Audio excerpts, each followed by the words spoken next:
Salut à tous, vous êtes avec Black Phantom pour le BP News, le max actu manga anime et jeux vidéo de la semaine. On commence tout de suite avec les actus animes de cette semaine, ce que j'ai pu glaner, trouver, voir.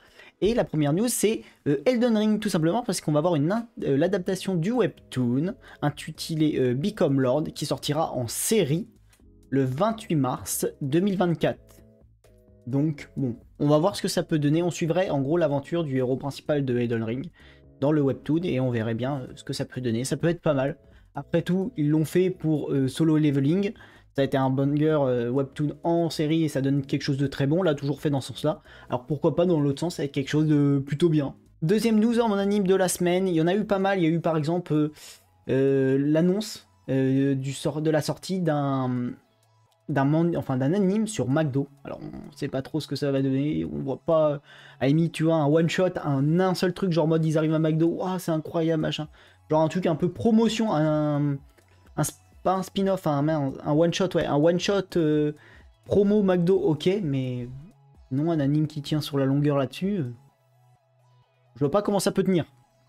Et dans la suite des actualités sur la partie anime, on a tout ça pas Avatar, le dernier maître de l'air les gars, qui a cartonné sur Netflix et qui en 4 jours a fait 21 millions de vues et des milliers d'heures de visionnage. Les gens pour l'instant ont l'air d'être majoritairement adorés, ils ont aimé, il n'y a pas de souci. Ça a même eu plus en l'espace de 4 jours, hein. Je vous dis pas sur la totalité, en l'espace de 4 jours pour l'instant ça fait mieux que One Piece. Ça promet, on espère qu'il y aura une suite.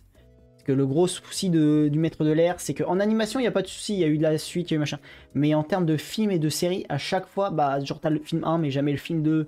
T'as un début, genre 2-3 machins, et t'as jamais réussi à avoir la suite du maître de l'air. Donc, si enfin on peut avoir un vrai truc, on a en live action qui fonctionne, et on a la suite, et on va jusqu'au bout, bah, mec, c'est génial. Pour une fois, quoi. On passe à l'actu gaming avec l'affiche officielle du livre, du coup, toujours dans le live action, mais plus gaming de Borderlands, qui est prévu pour le 7 août au cinéma. Donc on verra bien ce que ça va donner. Parce que ça a l'air pas mal. Borderlands, je me dis pourquoi pas. On peut faire un bon truc et tout. Mais il faut que ça soit bien construit, il faut que les choses soient bien faites, tu vois.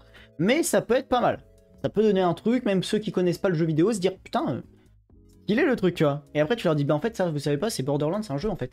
T'es en mode, ah ouais.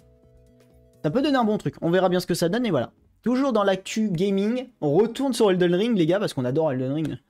Et Touzao nous dévoile le premier trailer du DLC Shadow of the H3 qui sera dispo le 21 juillet. Et ça a l'air d'être pas mal. Ça a l'air d'envoyer du lourd. Il y a plusieurs packs. Il y a un pack standard, je crois un pack de luxe et un pack premium, un truc dans le genre. Je vous mettrai le détail de tous les packs avec statut. Enfin, ça a l'air d'être génial. Après, à voir, mais ça promet. Dans la suite des actus jeux vidéo, on a tout simplement l'annonce de Pokémon ZA qui a été annoncé. Donc pour vous donner un petit truc, ça sortira en 2025. Donc ça sera sur les normalement nouvelles, je l'espère, consoles Switch. Et pour vous donner un petit déroulement de l'intrigue, ça se déroule dans une ville où cohabitent les humains et les Pokémon. On se dit pourquoi pas faire un truc stylé, ça avance, tu vois, ça avance avec son temps et c'est pas plus mal. Et la dernière petite actu que j'ai pour cette semaine en gaming, et ben c'est tout simplement, enfin j'en ai deux petites.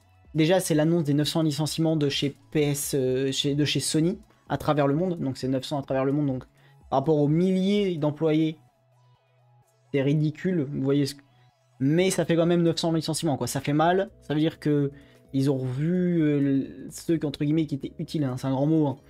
Mais ils ont revu les effectifs, ils ont dit il y a 900, excusez-moi, il y a 900 personnes qui ne servent pas forcément quoi. Et ça fait mal pour ces personnes qui vont malheureusement être licenciées. Autre nouvelle, pas non plus très joyeuse, c'est le fait que Twitch s'est terminé en Corée du Sud. Je crois que ça se finit au mois de juillet exactement. Dans le mois de juillet, Twitch coupera en Corée du Sud. Car, je cite ce que entre guillemets a dit Twitch, c'est que les infrastructures coûteraient trop cher en Corée. Voilà. Est-ce que c'est vrai, est-ce que c'est faux? On ne sait pas. Ce qu'on sait, c'est que tous les streamers coréens, que ce soit en LoL, que ce soit en Valo, que ce soit en Overwatch, en tout ça, leurs chaînes, ça sera terminé, quoi. À part s'ils se délocalisent et qu'ils vont dans des équipes genre en Arabie Saoudite, une équipe en Europe, une équipe en NA, peut-être que, tu vois, vu qu'ils bougent géographiquement, je me dis que même si leur stream est en Corée, vu qu'il n'est pas géolocalisé, entre guillemets, en Corée, est-ce qu'ils peuvent passer à travers, tu vois? Est-ce que tu peux arriver, vu qu'en fait, physiquement, t'es pas en Corée? Est-ce que ça peut passer? Je pense que oui. Après, je suis pas certain, mais je pense que voilà. Donc je pense qu'il y a des joueurs pros, le fait qu'ils jouent à l'étranger, et donc pas en Corée. Il n'y aura pas de problème, mais à voir. Ça fait quand même beaucoup, ça fait quand même une plateforme qui est, enfin, qui est terminée, quoi. J'ai envie de dire, s'ils ont plus de Twitch, enfin bon, on verra bien comment ils gèrent les choses, tu vois. Je pense que ça va pas empêcher de voir les Worlds, etc. Pour LoL ou pour tout un tas de jeux, il y aura toujours des Worlds en Corée. Mais après, ça passera peut-être, je sais pas comment ils se débrouilleront, ça sera peut-être des accords directement, enfin, j'en sais pas. On verra bien. Sur ce, j'espère que vous avez bien aimé ce BP News.